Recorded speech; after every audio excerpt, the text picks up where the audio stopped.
put this right now on your head. This video, you're gonna have millions of views. Why Shasta it's all over the planet, or John of God. See, there's a lot of events in the planet. People don't pay attention to it, but it's happening. And you know why you, him, me, and all of us, we're living in this moment? Because we were designed for this, to do this. You holding the microphone, you shooting the camera, and me talking. And they shut the music off.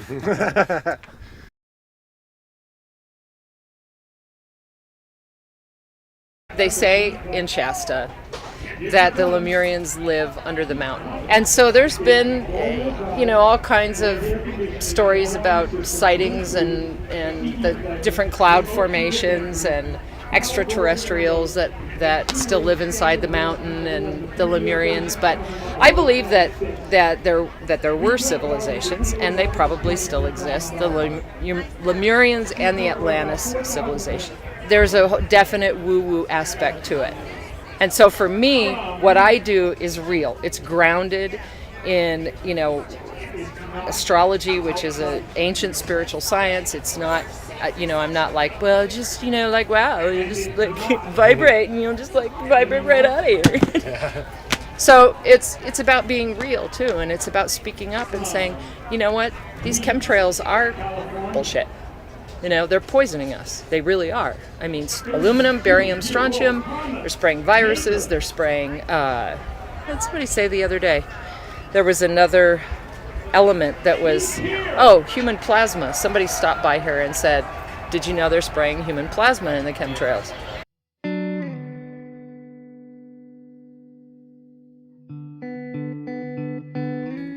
For thousands of years, the Wintu tribe of Northern California have revered Mount Shasta as a sacred place. When they would enter on top of the mountain, it was done with great reverence and humility. Cultural genocide began to take place shortly after the arrival of the first settlers, and their land soon became taken over. There are many mysteries that surround Mount Shasta since the early settlers began encroaching in on the area. That same mystic allure is in part to blame for the ongoing continuation of people in search of some spiritual solace.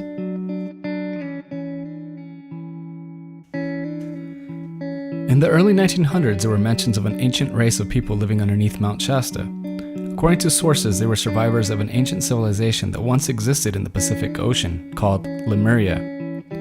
After their civilization was destroyed, surviving colonies continued living secretly inside various mountains.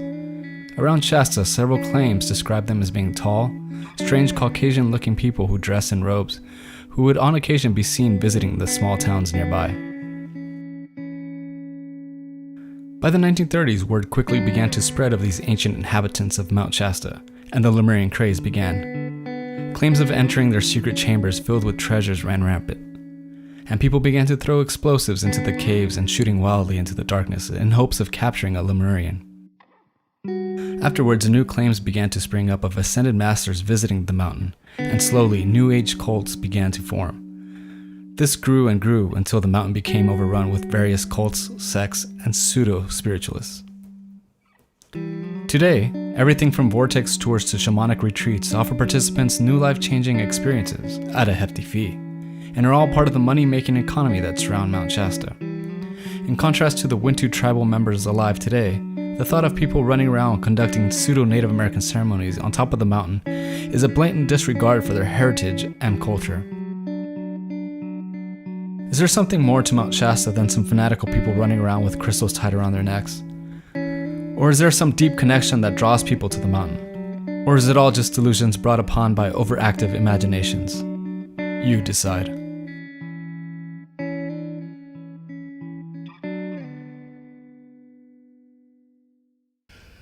I would say the first thing I would start with is ancient whale fossils, because the genome and your genome can mesh. And you may actually even find a whale that's related to you genetically. This is a whale inner ear bone. This here, okay. It's called a tympanic bulla. The way I would start would be to hold it heart center, thymus area. Just basically bring my awareness inside myself and just sense what's happening inside. So it's holding a space. You're not visualizing something. You empty your mind of all thoughts, and you just hold an empty space, and you ask yourself, okay, what is this? Can you show me something about yourself?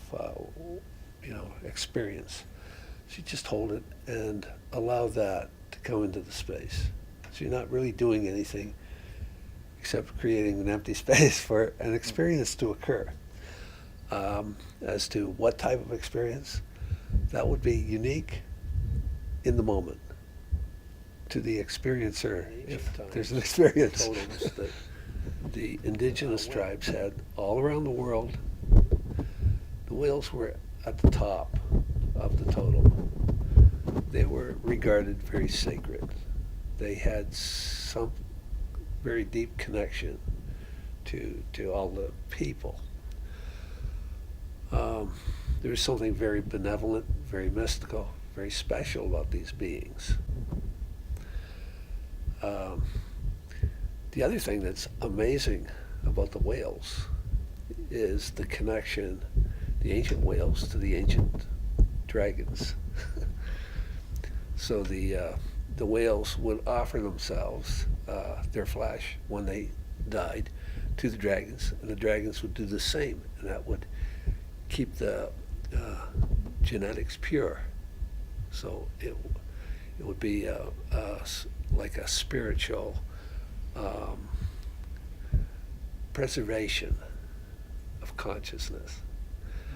The highest on all of these totems above the whale would be the dragon. Even if they never put the whale on top of it, it was there. It was understood. The dragon was on top of that, and what was on top of that was the different nebulas and star beings and so on. And that's the way I understand it. Well, right now I use it for protection. Before I used to come over here a lot to meditate, and most of the time we are 20 or 40 people. But right now I am a little bit disconnected. And this one I use it for. I have more. I have the sounds and yeah. I don't know if you saw me going on circles, so I make a protection, a circle, so for the bad spirit. So do you believe there's something in the mountain that draws people to it? Oh yeah, all the spirits are over here. So I ask for protection to them. They protect us. Even though I'm sorry that I'm gonna say this, I wanna pee on the tree. I ask permission to the tree that I'm gonna pee on him.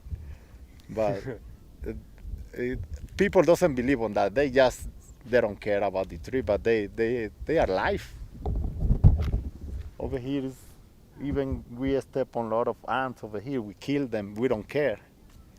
But it's life. That's life. They're right here. You don't see them. I sense them. I got crystal Celsius in my heart right here in this chakra.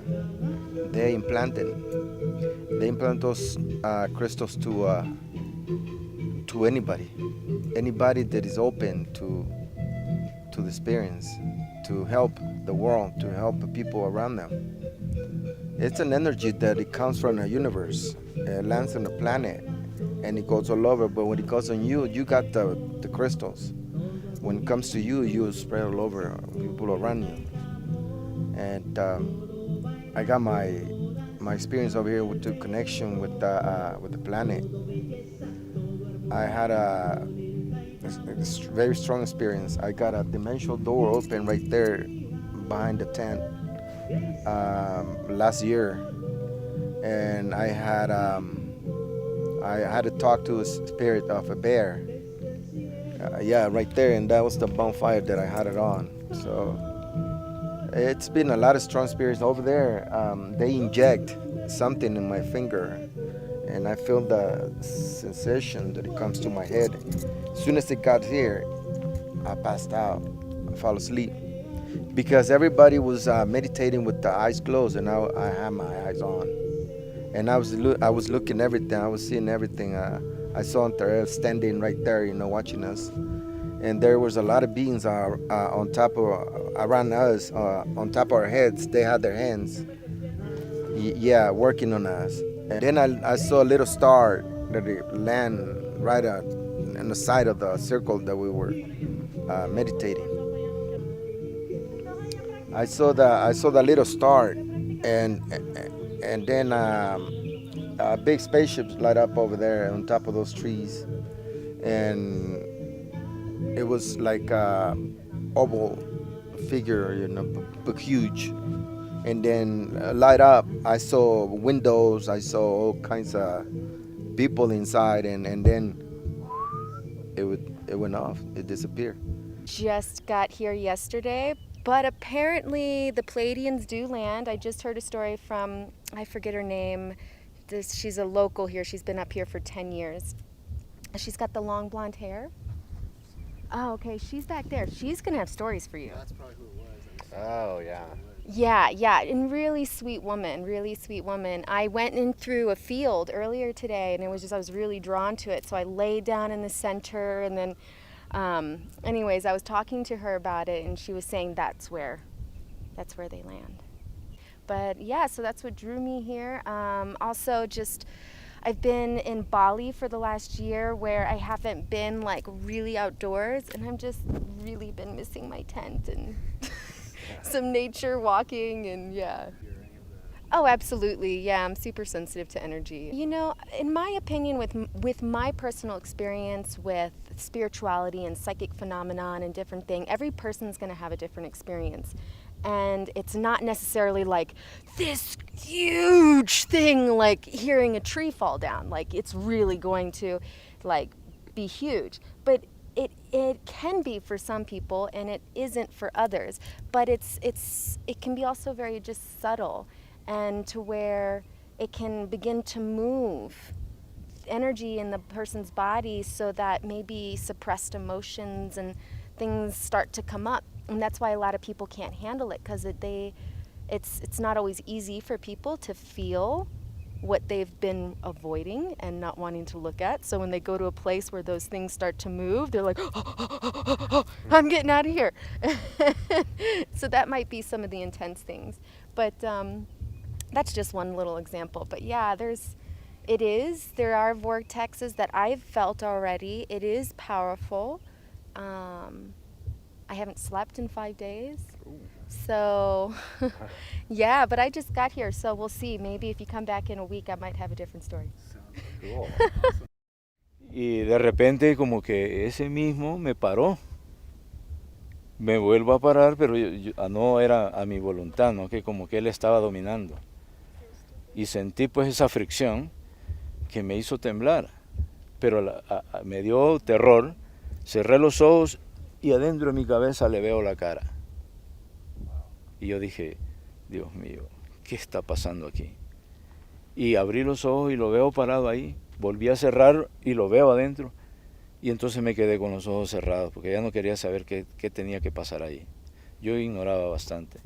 Me estaba iniciando. ¿En qué estaba vestido? Él estaba vestido con una ropa pegada al cuerpo. Como atlético, era el color un poquito blanco tal vez, porque se miraba un poco brillante. Para ser la noche, pues no era un color que opacara. Pero en ese momento siento cuando me dice el nombre de él, y lo siento en mis oídos. Y yo dije, Dios mío, pero yo no podía actuar. Yo estaba como que estaba soñando. Yo no tenía actitud de correr ni de nada, yo estaba así. cuando empezó él a hablarme como en castellano, porque él todo lo entendía, ¿verdad? Y me dijo que era un momento oportuno para mí, que ellos iban a estar detrás de mí y que llegaba un momento de iniciarme para poder ser como un transmisor para amistades o hacerme público, pero yo nunca lo quise hacer público, ¿verdad? Yo me quedé solo con ellos. Y entonces me dijo, yo soy Sampiak. All right, so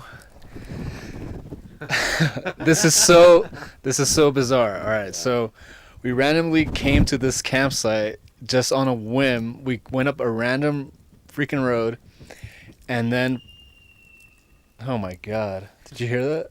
Yeah.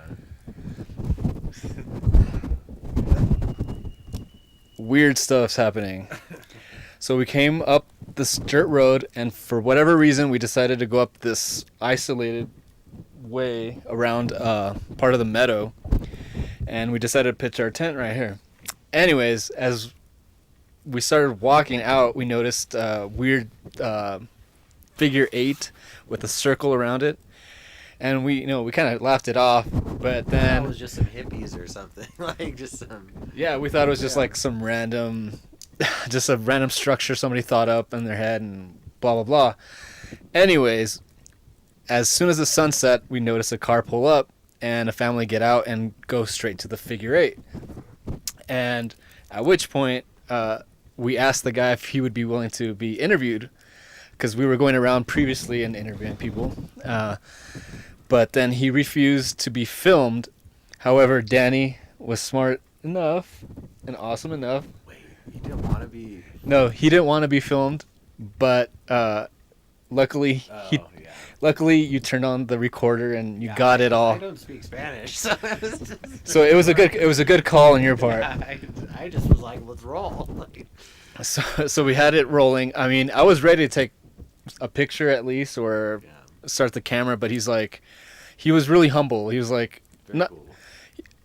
He was like shy. Like that's the best way to put it. He was very humble. He was like, no, it's okay. I wouldn't like it so much. But luckily we had the recorder on and he didn't seem to mind. I think he saw it. Like he knew that we were recording. And I think like his granddaughters and stuff like took a picture of like Us him like being recorded. Like, yeah, they thought it was pretty cool. Yeah. And so according to him, this is like the ground zero of like UFO activity for like all of California, like, or all of the world, I should say. He was very adamant about that. He said that he had a lot of experiences, and he was the one that, in fact, made that figure 8. We'll have to get some shots of that later. Yeah, we'll go into more detail about how he came in contact with the people inside the mountain, and with supposedly he met some alien people that came down from outer space, I guess. He had a lot of cool insight regarding like the Lemurians and stuff. He didn't call it the Lemurians. He said the. I heard him mention Telos. Yeah, so he did mention Telos, which is the Lemurian civilization that lives inside the mountain, and I think he referred to it as the White Brotherhood, which is another name that's been given to the people that live inside and operate within Mount Shasta.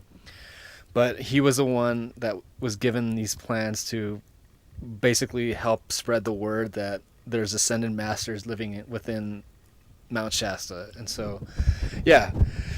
So this is exactly what we were looking for. Yeah, but like it's just so random that we chose this spot, and like just randomly the guy shows up who built that thing right next to us. It's just beyond explanation. And the other thing that tripped me out was that there's supposedly giants living in the forest directly behind us, and dwarfs, like not dwarfs.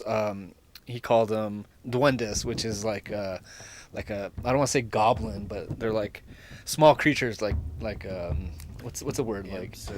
Yeah, like no, there's another word. Leprechauns. No, not leprechauns. Little people, but Dwarf. yeah, like Midgets. no, I don't know. Not midgets. It's a colony of midgets. No, dude, it's like gnomes. Gnomes is the word. Okay, so they're gnomes and like these giants. He didn't go into much detail, but his wife chimed in and said like she swears up and down that she saw one. It like tumbled down, it got up and it looked at them and it just ran off and back into the woods. And he's been saying that if you want to really see something, go inside these woods, like right next to us, stand alone for 1 hour and you will hear footsteps, you will hear things coming up to you, if not even see them, and you might even see them. So it's like, oh my god, when we're sleeping here by ourselves, we're like in a super isolated part of the meadow, so it's like, I wonder what might happen, you know? Maybe I will sleep in the hammock again tonight. Who knows? At least you have the hatchet. You never know, dude. And the other thing was, like, he mentioned meeting like this one of the Lemurians that lived inside, and the way he described it was like pretty close to what other descriptions have. But he was really calm. He was very polite. He was like sincere, and that's what kind of struck me, because a lot of the people we've interviewed so far are pretty like, yeah, this is what's happening, dude. You don't even know. Like, they're pretty hard on their beliefs, but this guy was really sincere, like, hey, this is what happened to me, this is what I believe, take it or leave it. And that's what really got me like thinking about what he was saying. So anyways, let's see what happens for the rest of the night. Stay tuned. Oh my gosh. It was at this point, once I turned the camera off, that something truly bizarre happened. We heard a loud screech, and from beyond the trees, we saw a white-winged object heading straight toward us. It zigzagged through the trees, nearly missing Danny as he threw himself from the hammock. Afterwards, we tried to downplay what it had just happened. We tried to dismiss it as either a white dove or an owl, but it was neither. And for the rest of the night, we slept with one eye open.